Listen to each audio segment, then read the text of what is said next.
Ladies and gentlemen, the Newton Nomadic Theater presents Story Slam.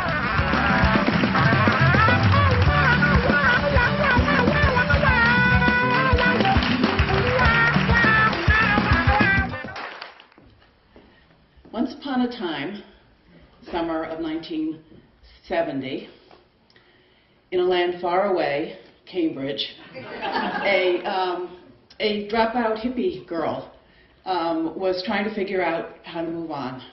And so I thought I wanted to go to California, see the world, or see the country.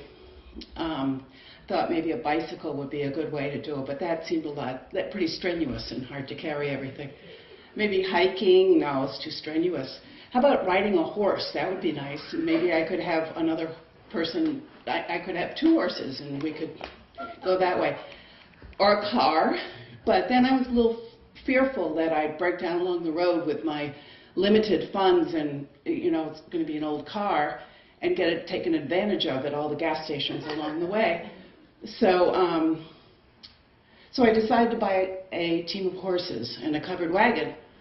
And I went up to New Hampshire and went and found Jim Seavey in Stratton, New Hampshire. We called him Fat Chance. And he sold us a team of horses, and he was building a big oak hay wagon.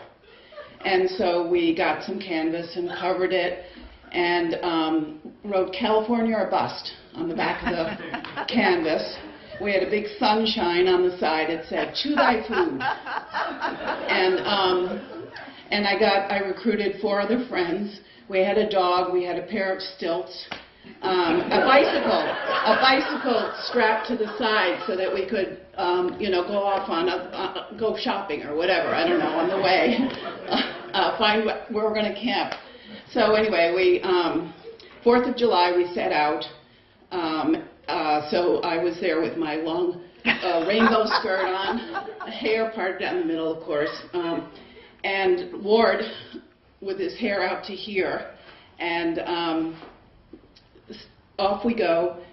4th of July, our Independence Day, and we got 1/8 of a mile down the road, and the front wheel hits a guardrail, and so here's Ward driving the horses and flying out the window, flying out the front of the wagon, and the wagon stops and he goes on. The horses keep going.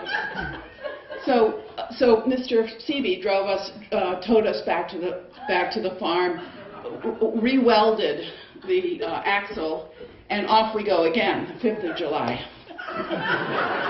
So we had calamities almost every other day. We left the bridle on the horses at a rest time and broke the bridle, so we were learning how to use an awl, and we went over a open steel bridge. You could see the water down below, you know, that kind of bridge. Anyway, the horseshoes ripped off the horses' feet, and so, like, you know, they got the nails sticking up, and that was kind of scary. We got good at shoeing the horses. These are big draft horses, by the way. Canadian Chunks is what they told us their names were. I mean, their brand was. And it was Tony and Dolly were the 2 horses. So there was that. There was the time in Saratoga Springs where something happened. We were camping in a gas station, in the middle of town, in a gas station. The 2 horses, the 5 hippies, and a dog. And the horses got away, ran into the rose garden, and right in the next person's house. And so Ward is yelling and screaming at the top, swearing at the top of his voice. So that was exciting. We went to Cooperstown Farmers Museum, and because the horses need to be shod again. And again, we're standing there, and all the tourists are looking, and Ward again is shoeing the horses. feet, and the blacksmith there said the only problem was he didn't swear enough. Otherwise, he was a good demonstration for a blacksmith.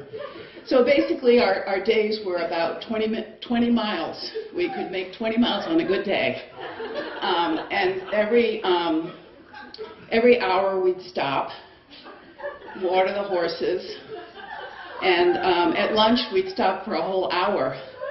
And that harnesses, can you imagine how heavy those harnesses were? We had to, put the harnesses on the horses, and we slept underneath the wagon with the horses tied to the wagon.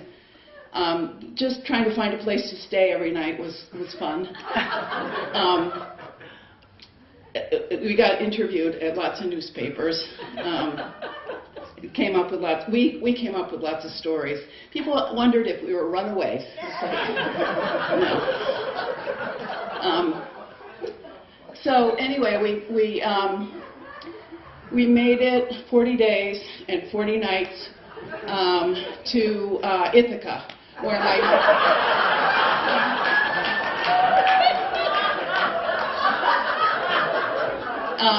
where my brother was living on a commune. So we made it up to the top of Dawes Hill commune, and there was no barn or anything, but they quickly built a barn, and